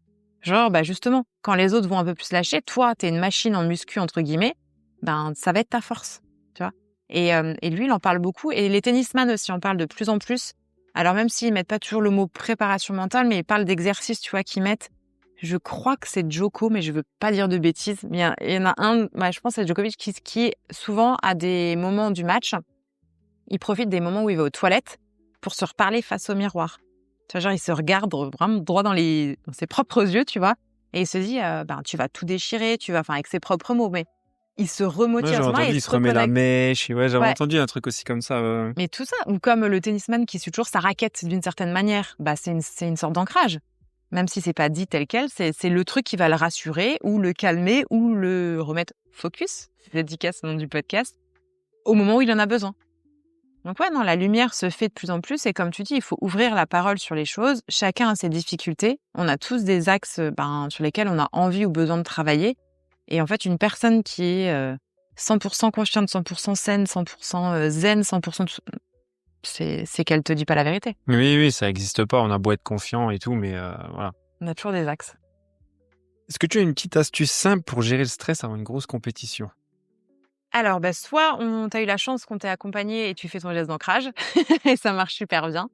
Après, ce qui peut bien marcher aussi, c'est, moi j'appelle ça un peu genre numéro d'urgence, c'est le 161. C'est pas mon numéro. C'est, en gros, tu fais un cycle de 6 respirations pendant 1 minute. Donc ça vient de la cohérence cardiaque, sauf qu'au lieu de te mettre dans 5 minutes, tu fais juste un cycle. Donc c'est 1 minute de respiration et ça vient déjà bien te calmer. Ça a beaucoup plus d'impact si tu pratiques la cohérence cardiaque au quotidien. Parce que du coup, tu vois, ton nerf vague est déjà entraîné, entre guillemets. Ça te remet déjà dans ce petit moment. Voilà, et ça te remet beaucoup plus rapidement. Après, sinon, pour quelqu'un qui a jamais été accompagné ou qui pratique pas encore la cohérence cardiaque, le tips potentiellement, c'est de se connecter, ça j'aime bien le proposer, à son futur moi. Genre, coup de stress avant une compète, on va prendre cet exemple-là, c'est plus simple, mais ok, tu te poses, tu te mets un peu dans ta bulle, éventuellement avec tes écouteurs si tu as besoin, s'il y a du bruit autour de toi. Qu'est-ce que je vais ressentir quand j'aurai fini ma compète, quand j'aurai passé la ligne d'arrivée ou fini mon match, peu importe. Comment je vais me sentir? Potentiellement fier, content, etc., etc. Qu'est-ce que je vais faire? Tiens, peut-être même, je sais pas, ceux qui font de la course à pied, je vais m'éclater au ravito à la fin. Enfin, ça va être génial. Enfin, je vais boire une bonne bière, j'en sais rien. Désolée pour les diètes du sport. Je sais que la bière, c'est pas le Graal de la récup, mais souvent c'est le Graal du sportif à la fin. Et vraiment, c'est d'aller chercher toutes ces sensations-là qui vont en fait te mettre un shoot de dopamine, tu vois, au moment-là. Et ça va te faire déstresser parce que tu vas te reconnecter à après, comment ça va être génial, etc. Est-ce que tu as un rituel mental pour démarrer la journée avec énergie? Avec énergie, je sais pas, mais avec la bonne énergie, je dirais, c'est... alors déjà, c'est pas vraiment un rituel mental, mais c'est de pas toucher le téléphone quand tu te lèves. Alors ça n'a rien à voir avec la préparation mentale en elle-même, mais c'est un super tips que moi je fais depuis quelques mois et qui aide beaucoup. C'est pendant au moins 15 minutes, on ne check pas les réseaux sociaux, les messages, les mails, etc. Parce que en fait, sinon, on se réveille et on se met direct dans un environnement qui est stressant. Plein de notifs, plein de choses à gérer et compagnie. On n'a même pas le temps de sortir de sa bulle de sommeil qu'on est replongé dans le stress. Donc mais la vraie chose qu'on peut faire, c'est... Une fois, on va faire comme les tennisman, on va se mettre devant un miroir. Ou alors on se le dit à soi-même, mais devant le miroir, ça a plus de portée. Bon, si les gens essayent, soyez rassurés. Au début, vous allez peut-être rigoler. C'est pas instinctif Ça a l'air con, c'est ça. Voilà, effectivement, du coup, c'est pas instinctif de se regarder dans le miroir et de se parler à soi-même. On le fait rarement au départ, mais du coup, c'est hyper puissant parce que tu sors les choses. L'idéal, c'est de pouvoir les sortir vraiment à voix haute. Et donc, du coup, c'est plus facile d'être bienveillant envers soi-même dans ces conditions, même si, encore une fois, au début, c'est un vrai challenge. Il faut vraiment continuer à le faire jour après jour. Mais c'est tous les matins, c'est poser son intention et son attention pour la journée. Ça peut être du genre, aujourd'hui, je décide d'être focus sur mon boulot, pour X raison. Aujourd'hui, je décide de prendre du temps pour moi. Aujourd'hui, je décide tout simplement même de passer une bonne journée. Peu importe, mais c'est poser son intention pour la journée. En positif, bien sûr. Dites pas, j'espère ne surtout pas passer une mauvaise journée. Non, voilà, tournez-moi ça en face positive. On éduque le cerveau à être positif et à rester focus dessus. Mais voilà, et ça, c'est franchement, le matin, ça met de bonne humeur, vraiment. Comment se remettre rapidement d'un échec? L'échec, c'est un apprentissage. Je sais, c'est facile à dire. Mais pour le coup, c'est vraiment ça. Ce qu'il faut comprendre, c'est qu'effectivement, on n'est jamais content d'un échec. Alors après, encore une fois, on peut prendre l'échec peut-être d'un chrono qui est pas bon ou d'un match perdu. On va pas crier à la fin en disant « Ouais, j'ai perdu, c'est génial !» En revanche, ce que moi, je préconise aux personnes que j'accompagne, c'est 2 choses. C'est de faire un débrief à chaud, d'abord. Alors, c'est mieux dans l'ordre. Ouais, je m'en mêle toute seule. Et un débrief à froid.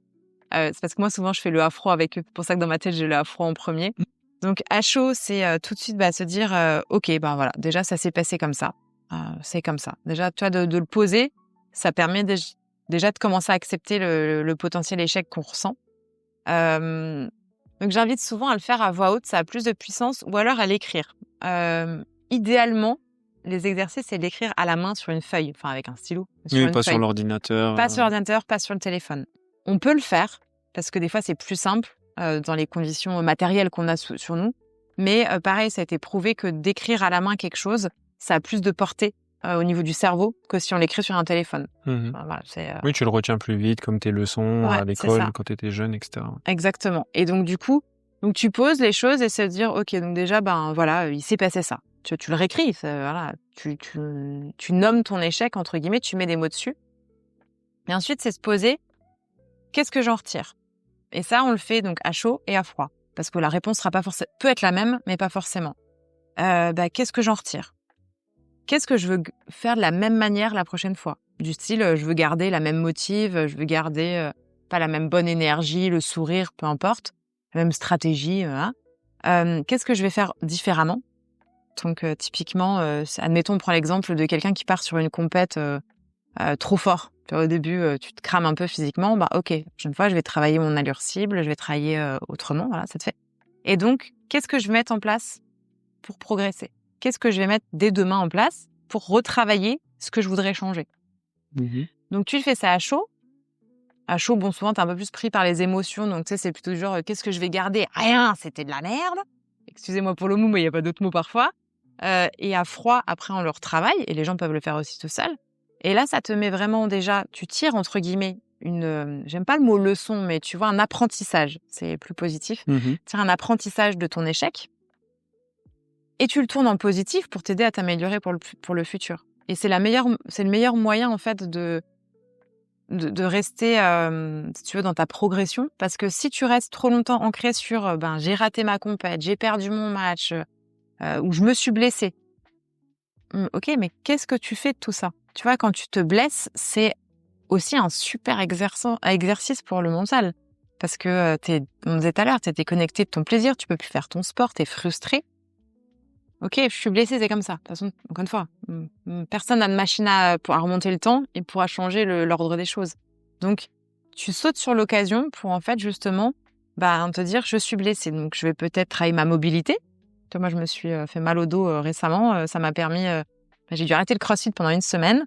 J'ai bossé ma mobilité, ce que je fais pas assez. J'ai travaillé autrement, tu vois, des skis un peu plus précises et aux élastiques. Enfin, tu vois les choses, tu fais les choses autrement et surtout, j'ai appris. Je me suis blessée sur un deadlift. J'ai voulu mettre trop lourd d'un coup en faisant un peu ma maline alors que voilà, que j'étais peut-être pas assez échauffée en me disant ouais, c'est bon, ça va le faire. En plus, j'ai mal pris ma barre parce que 2 secondes avant, je rigolais avec quelqu'un, donc j'étais pas bien concentrée sur ce que je faisais. Ouais, donc tu sais pourquoi, tu retravailles là-dessus après. Apprentissage. Pour que ça arrive plus. Ouais. La prochaine fois, je vais m'échauffer un peu plus longtemps avant mon deadlift. Je vais rester concentrée et pas rigoler avec la première personne qui passe. Voilà, tu vois, ça plus ça plus ça. Donc bref, du coup, j'ai rejoint l'échec. Mais en tout cas, l'idée, c'est toujours, après un échec, déjà, faites en sorte de l'accepter. Ça prend plus ou moins de temps suivant l'échec. Là-dessus, on est bien d'accord.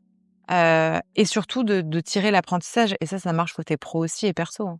Puis en plus, je sais plus du tout qui a dit ça, mais je l'ai entendu il y a pas longtemps. Il disait au fait, la meilleure place dans une compétition, ça reste la 2e place. Parce qu'il dit au fait, si t'es premier, t'as plus rien à apprendre. Parce que tu te dis, je suis premier, donc c'est bon, Ouais, c'est acquis.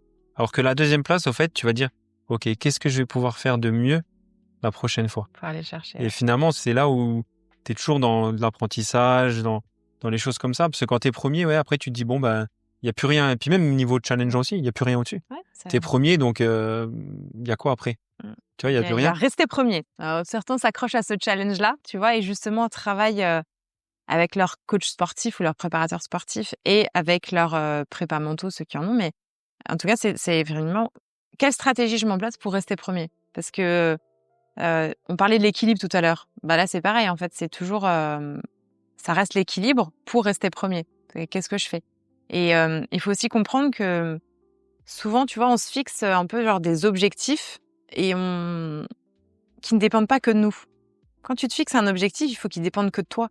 Parce que si tu te fixes un objectif si ton objectif principal, c'est finir, admettons, premier de ta compète, mais toi, tu peux contrôler éventuellement ce que tu vas mettre comme action en place. Tu peux contrôler, mais tu peux pas contrôler déjà ta forme du jour, même si tu as tout optimisé. Oui, des fois, après, t'as des trucs extérieurs qui peuvent venir. Et, ouais. On n'est pas une machine humaine, hein, tu vois. Si tu t'es dit, je vais être premier, finalement, t'as un peu la crève, in fine, ça va être plus compliqué. Et surtout, si ton objectif principal, c'est ça, mais toi, tu maîtrises pas les performances des autres. Si finalement, t'as le meilleur de France qui est avec toi sur la même compète et que c'était pas prévu, que effectivement, tu devais être par exemple favori, mais qu'il y a un mec qui est 3 fois plus bon que toi, qui s'entraîne le double d'heures par semaine que toi, j'exagère exprès, hein, mais voilà. Donc, l'importance de se fixer des objectifs pour que justement le potentiel échec derrière, tu vois, il soit plus facile à encaisser, c'est de se mettre et ça, c'est un truc qu'on travaille beaucoup en préparation mentale. C'est se fixer des objectifs cohérents, forcément, bien, motivants. Et surtout, atteignable, quoi. Ouais, et puis surtout des objectifs qui sont pas que liés au résultat. Ça, c'est des objectifs peut-être, typiquement, ça va être un objectif, je sais pas, si tu fais même un triathlon, ou une course, peu importe, une compétition d'ailleurs quelle qu'elle soit, c'est profiter de l'ambiance. Ça peut être, je vais kiffer l'ambiance. Ça va être, par exemple, moi, un de mes objectifs quand je fais des dossards de course à pied, c'est courir les derniers mètres avec mon fils. Il passe toujours sous la petite banderole là de sécurité et on court les derniers mètres ensemble. Et c'est le truc sur lequel je me raccroche tout le long mais tu vois, et c'est mon objectif. Ce qui veut dire qu'à la fin de la compète, si par exemple j'ai fait un chrono qui n'était pas à la hauteur de mes espérances, que peut-être en plus j'ai eu des crampes, etc., mais qu'à la fin j'ai couru avec mon fils, un de mes objectifs il est rempli. Oui, il est au moins, tu vois, il est au moins atteint. Ouais. Et donc du coup, oui, tu as une déception, peut-être un potentiel échec si par exemple tu as perdu 5 minutes sur ce que tu voulais faire sur ton 10 km parce que ça, ou sur ton semi, mais ou alors peut-être ton objectif c'est passer la ligne d'arrivée. Pour un match, ça peut être avoir des bonnes sensations. Peut-être voilà. Aussi, ouais. Tu vois, tu fais du foot, ça peut être profiter de l'ambiance avec mes copains. Enfin, je dis copains, tu vois, si tu oui, fais avec ça, les collègues de avec mes coéquipiers. Ça peut être, tu vois, il y a plein de choses. Ça peut être pareil quand même, kiffer l'ambiance du stade.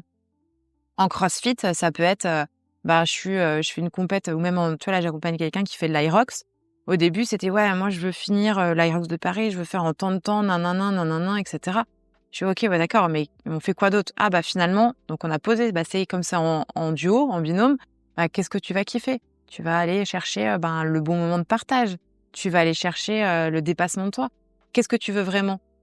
Finir l'Irox, voilà. Ça va être un bel objectif. Tu vois, tu te déconnectes du déjà chrono. Le finir, oui, après déjà le chrono. Le finir. Oui, comme tu dis, vraiment se détacher du résultat, quoi. Ouais, voilà. Alors, passer la ligne d'arrivée reste déjà un résultat. Oui, bien sûr. Mais tu vois, tu te mets déjà moins de pression si ton objectif final, c'est de passer la ligne d'arrivée que de mettre qu'un chrono spécifique. Ou alors, si tu veux te fixer un objectif de chrono, fixe-toi-le un peu plus large. Il n'y a rien de pire que quand tu fais... alors, ça, c'est surtout pour des choses chronométrées. Ça marche pas pour tous les sports, ce que je dis, bien sûr. Mais ça marche pour un classement aussi, tu vois. Si tu te dis, je veux être absolument dans les 5 premiers et que tu finis 6e, mais qu'est-ce qui va se passer? Tu vas être détruit. Tu vas me dire, je suis ouais, juste à une place en plus. Ouais, bien je sûr, suis 6e, je voulais être dans les 5 premiers, je suis trop nulle, de toute façon, c'était sûr, nanana. Voilà, juste réfléchir à des choses, le faire de manière cohérente. Et après, il y a des gens qui sont très doués à ça déjà naturellement, d'autres pas du tout. Ouais. On a chacun nos bagages. Les extrêmes, ouais. Voilà, mais je pense que c'est une des bases aussi à bien travailler. Et ça évite, tu vois, ça rejoint, excuse-moi ta question, parce que du coup, je me suis perdue dans la question, mais aucun problème. Ça rejoint tu vois, la gestion de l'échec. C'est que déjà, si tu t'es fixé les bons objectifs au départ, potentiellement, tu as plus de chances d'avoir quand même une victoire à la fin. Au moins une, tu vois. Oui, au moins tes objectifs qui est rempli, atteint, quoi. Ouais. Est-ce qu'un mental fort, c'est inné ou ça se construit à 100%? Si c'était inné, j'aurais pas de boulot. Non, ça se construit au fur et à mesure des jours, des semaines, des mois. Et je pense même que c'est jamais acquis parce que, tu vois, on change tous au fur et à mesure des années. On mûrit, on va pas dire qu'on vieillit. Donc, quelque chose qui, peut-être même une routine mentale qui te convenait à 30 ans, te convient peut-être plus à 40 ans. Tu vois, donc... on évolue en permanence, donc pour moi, ça se travaille au quotidien. Tu vois, c'est comme ta prépa physique. Moi, je fais vraiment ce lien-là, ça se travaille au quotidien avec des outils qui te parlent, parce que c'est important. Tu vois, c'est comme aller faire un sport qui te plaît pas. Tu vas pas le faire longtemps. Après, avec des outils qui te plaisent pas, qui te parlent pas. Je souris parce que justement, dans l'épisode, du coup, juste avant toi, j'ai enregistré avec Alexia Cornu. Et elle disait que justement, en fait, il faut rien oublier et on parlait surtout périnée, tu vois. Ouais. Et c'est pour ça que je rigole parce que du coup, on disait, voilà, il faut pas oublier aussi le périnée et du coup, faut rien oublier, ça fait partie de tout l'entraînement, donc le mental pour le sportif et voilà, pour les dirigeants ou autres, même pour une personne lambda, il faut le travailler, il faut pas l'oublier.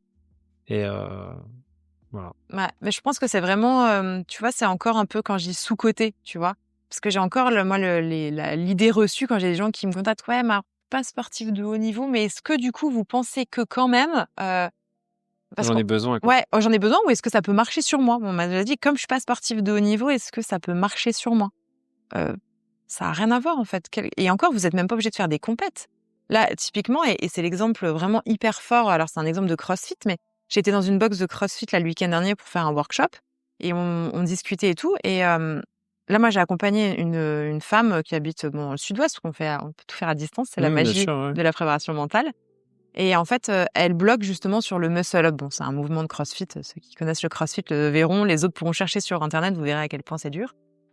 Et en fait, son coach lui a dit, elle a toutes les skills, elle a toute la force, elle a la technique, elle a tout pour le passer. Sauf qu'au moment où elle arrive sur la barre, elle le passe pas.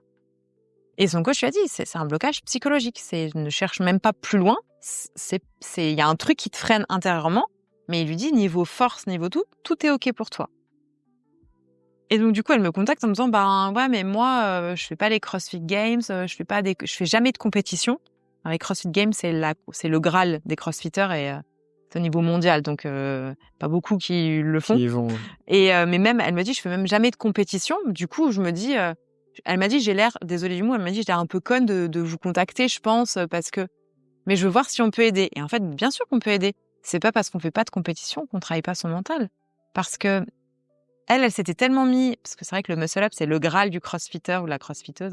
Ouais, ou même pas que, hein, même Oui. rien que si tu fais des tractions, tu te dis, ouais, ça peut être cool de Non, mais c'est clair. passer ça. T'en vois plein à la plage. Là, j'étais à Barcelone cet été. Qui Je t'en voyais passe des gars qui en 25 à l'heure. faisaient. Ouah, c'est impressionnant, quoi. Mais ça peut être pour tout. Ça peut être aussi, tu vois, là, je prends cet exemple-là parce que c'est un des derniers que j'ai en tête et que j'en ai parlé il y a pas longtemps. Mais des fois, tu te crées. Ça, typiquement, j'ai accompagné quelqu'un qui s'était blessé en trail. Bon, voilà, désolé, c'est toujours comme j'ai pas mal d'exemples dans ces sports-là, mais il s'était blessé à la cheville sur une descente. Tu vois, pied qui tourne, un peu la classique du trail. Reprise de l'entraînement, gros blocage sur les descentes. Il descendait, il me dit, on aurait dit mon grand-père qui descend, quoi. Ouais, peur de se reblesser, quoi. Peur de se reblesser. Et donc, du coup, frein. Donc, forcément, il s'en est pas trop rendu compte. À l'entraînement, ça l'a moins choqué. Par contre, il a fait un dossard, là, juin-juillet. Il me dit, j'ai perdu trop de temps sur les descentes. J'ai fait un chrono nul, bien en deçà de ce que je peux faire, parce que sur les descentes, je me tenais aux arbres, j'y allais vraiment, un caillou, je posais le pied, j'y allais. Et donc, on a travaillé là-dessus. Et pour autant, lui, il fait pas plus de sport que toi et moi. Je veux dire, c'est son loisir. Simplement, en fait, il avait un blocage qui le déconnectait du plaisir de son sport. Ouais, donc, il s'est dit pourquoi attendre et perdre du temps, autant retravailler dessus direct et profiter, quoi. Mais c'est ça. Profiter, hein. Et en fait, le but, je pense, c'est ça, c'est d'optimiser, en fait, tu vois, ton kiff, tout simplement aussi. C'est quand on fait du sport de loisir et qu'on est déconnecté du plaisir de son sport parce qu'on a un blocage, franchement... il n'y a plus d'intérêt d'en faire. Tu te demandes pourquoi t'es là, quoi. Et t'as plus de femmes ou d'hommes? C'est par vague. Je sais pas, je peux pas l'expliquer. Là, en ce moment, j'ai pas mal de femmes. À un moment donné, j'avais que des hommes. Je peux pas l'expliquer, mais sinon, de manière générale, j'accompagne homme ou femme, peu importe, quel que soit l'âge d'ailleurs. Alors souvent, moi, j'ai peu de très jeunes. Il y a des jeunes qui bossent déjà à partir de 15-16 ans quand ils sont en espoir, par exemple, même un peu plus tôt. Moi, en général, les personnes avec qui je travaille le plus régulièrement, en tout cas, ont un peu plus de 25 ans et jusqu'à 55 à peu près. Voilà, c'est une tranche. Okay. Mais sinon, ouais, puis l'avantage de mon métier, c'est que je peux pratiquer partout en France en visio. Quand les gens sont sur Metz, c'est plus simple. Oui, c'est plus simple pour voilà. toi, ouais, bien ça sûr. permet de faire une rencontre, surtout, c'est ouais, chouette. Ça aussi, ouais, voilà. Cool. Mais sinon, on peut travailler partout parce que tout se fait en distanciel. Et si tu veux, moi, je fais vraiment un plan sur mesure en fonction de la personne, de ce dont elle a besoin. On le valide ensemble, tu vois, tout est cadré. Il y a un contrat d'accompagnement. Enfin, tu vois, c'est vraiment, c'est pas entre deux portes, quoi.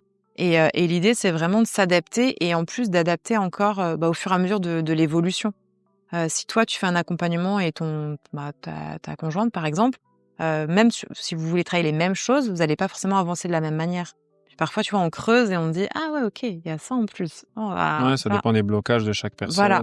Et puis, ça dépend de comment tu avances. Si tu as essayé des outils que ça t'a plus ou moins parlé, tu vois. Quand tu as des problèmes de confiance en toi, c'est plus ou moins ancré aussi. Quand tu as des blocages liés à une blessure, si la blessure elle date d'il y a 2 mois ou la blessure elle date d'il y a 3 ans, c'est pas ancré de la même manière. Oui, bien sûr. Donc il y a plein de choses qui peuvent différer, mais c'est vrai que homme ou femme, ça dépend des périodes, des semaines, on va dire. Ok, écoute, j'arrive au bout de mes petites questions que j'avais à te poser. J'en ai encore quelques-unes que du coup je t'avais pas envoyées. Ok. Que je me suis gardé pour moi. Ça, c'est les petites questions que je pose toujours en fin de podcast. Allez, vas-y. Si tu devais donner un seul conseil bien-être qui va au-delà du sport, ce serait quoi? L'alimentation. Alors, je sais pas si ça répond vraiment bien à ta question, entre guillemets, mais pour moi, c'est le premier truc qui me vient à l'esprit. C'est l'alimentation. Alors, avec le sommeil, mais je vais garder l'alimentation maintenant que je suis partie sur l'alimentation. Tu peux mettre les deux. Hein, Ouais, je mets les deux du coup, ça en fait deux. Non, mais pour moi, c'est des piliers. C'est-à-dire que t'as beau faire du sport, par exemple, si tu manges pas sainement à côté, on a le droit aux extras, on est bien d'accord, et que tu dors mal, ton bien-être, il sera pas au top. Et à l'inverse, si tu dors super bien, que tu fais pas de sport, que tu manges mal, et enfin, tu vois, pour moi, c'est 3 piliers hyper importants de la vie et du bien-être de manière générale. Attention, si tu manges beaucoup et que tu dors bien... Ah bah là, t'es quand même bien. Oui, t'es bien, mais du coup, il te manque quand même le sport pour être... pour équilibrer, quoi. Voilà, pour mais tu peux être bien, tu peux être bien dans ta vie. Oui, mais, tu peux être bien dans ta vie, dans ta tête, dans ta peau, dans tes baskets, bien si sûr. tu manges trop, à un moment donné, tes prises de sang vont peut-être pas être trop contentes non plus. Oui, ça c'est sûr. Point de vue santé, après, c'est autre chose. Faut équilibrer. Après, je dis pas, il faut pas faire une alimentation de lapin, machin. Faut s'écouter, voilà, suivant ce qu'on veut faire. Faut essayer différentes choses. Hein. Ouais. Moi, je me fais accompagner là depuis pas longtemps par une diète du sport, tu vois, justement, parce que je voulais, moi, c'était le but, c'est rééquilibrer mes macros. Enfin, je voulais vraiment être, je veux pas être parfaite en termes d'alimentation, mais je voyais bien que j'avais des carences, qu'il y avait des moments où ça matchait pas, ça collait pas, j'étais tout le temps fatiguée malgré le sommeil et tout.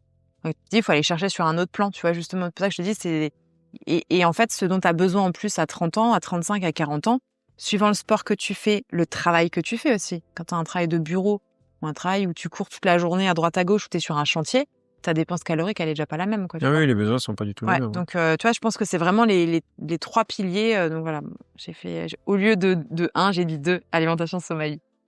3 du coup. Non, le sport. Le sport, t'as dit en dehors du sport. Donc c'est bon.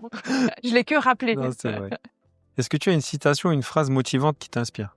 J'en ai plusieurs, mais il y en a une qui me parle plus que d'autres, surtout en ce moment, je pense. C'est une de Einstein. Tu vois, alors je me prends pas pour lui, aucunement, mais il est plus facile de désintégrer un atome qu'un préjugé.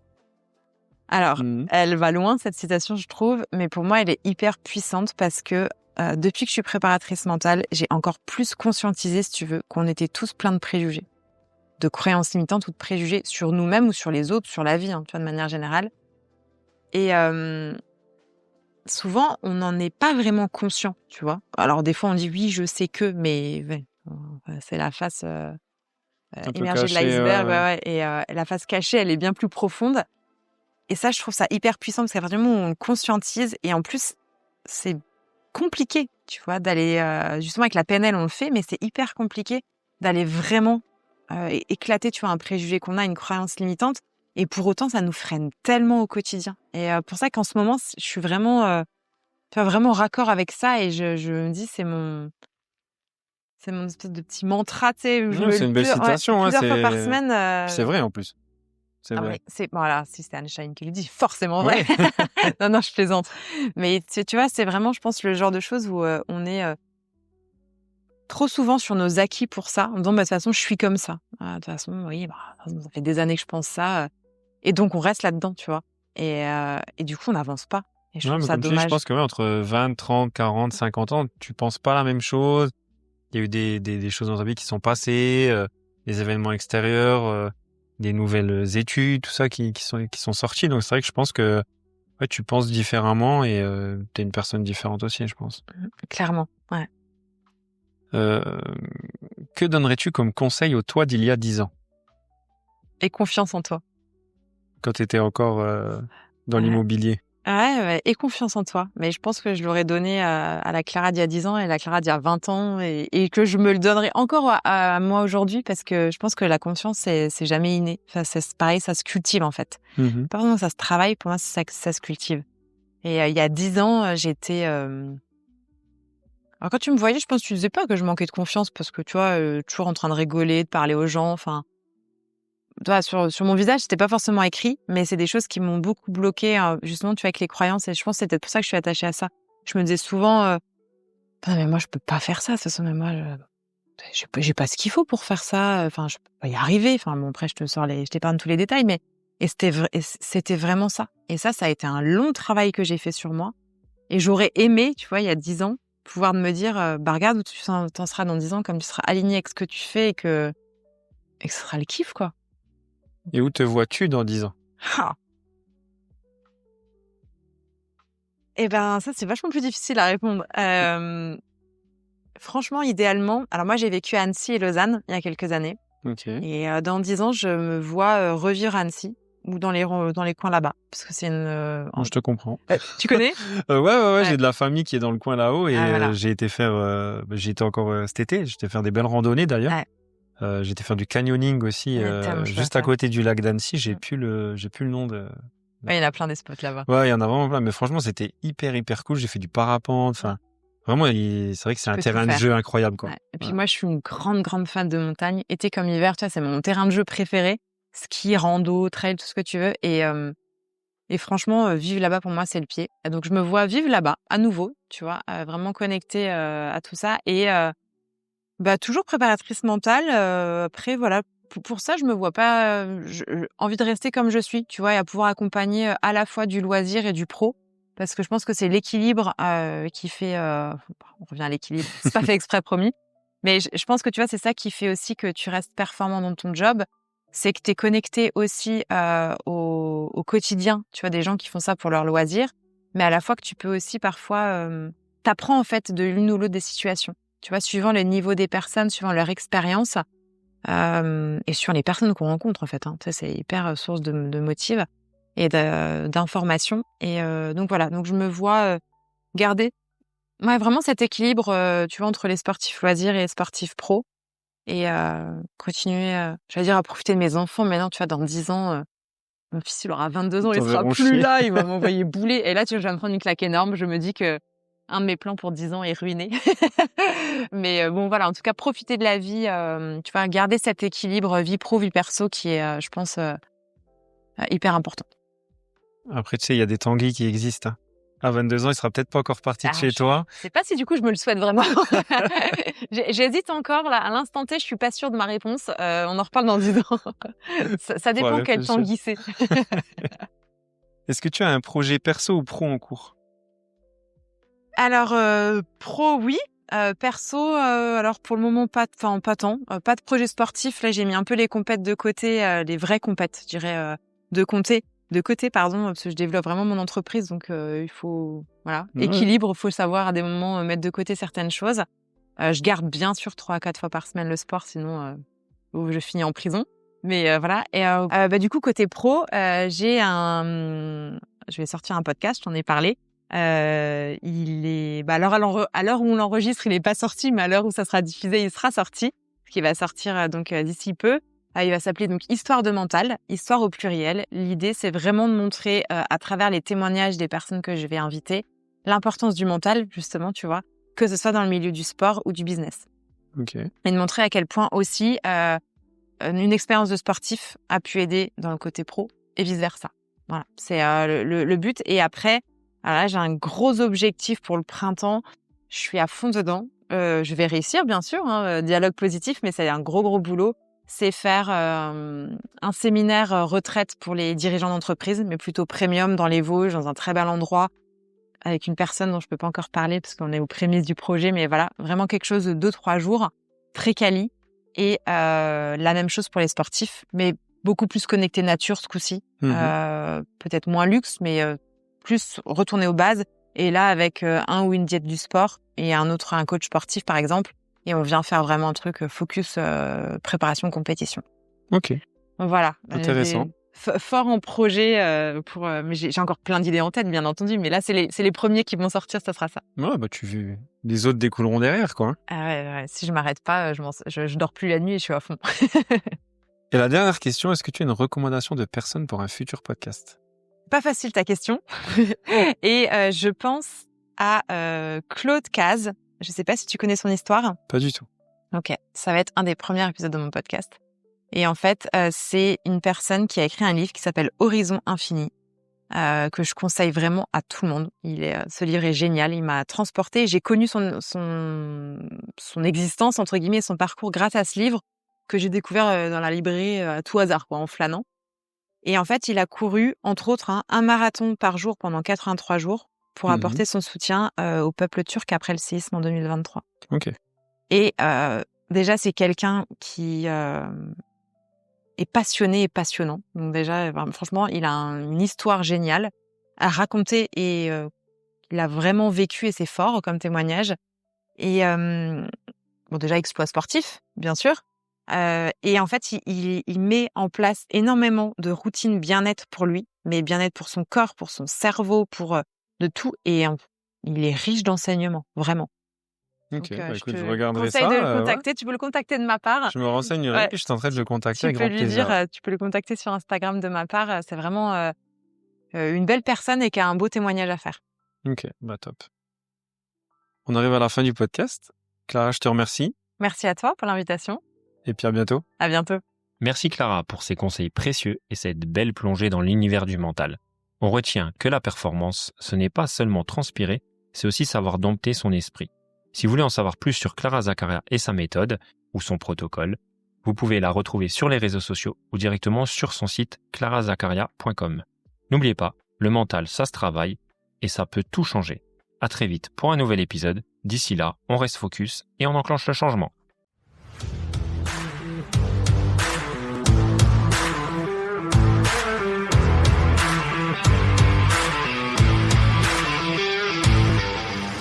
Focus Podcast.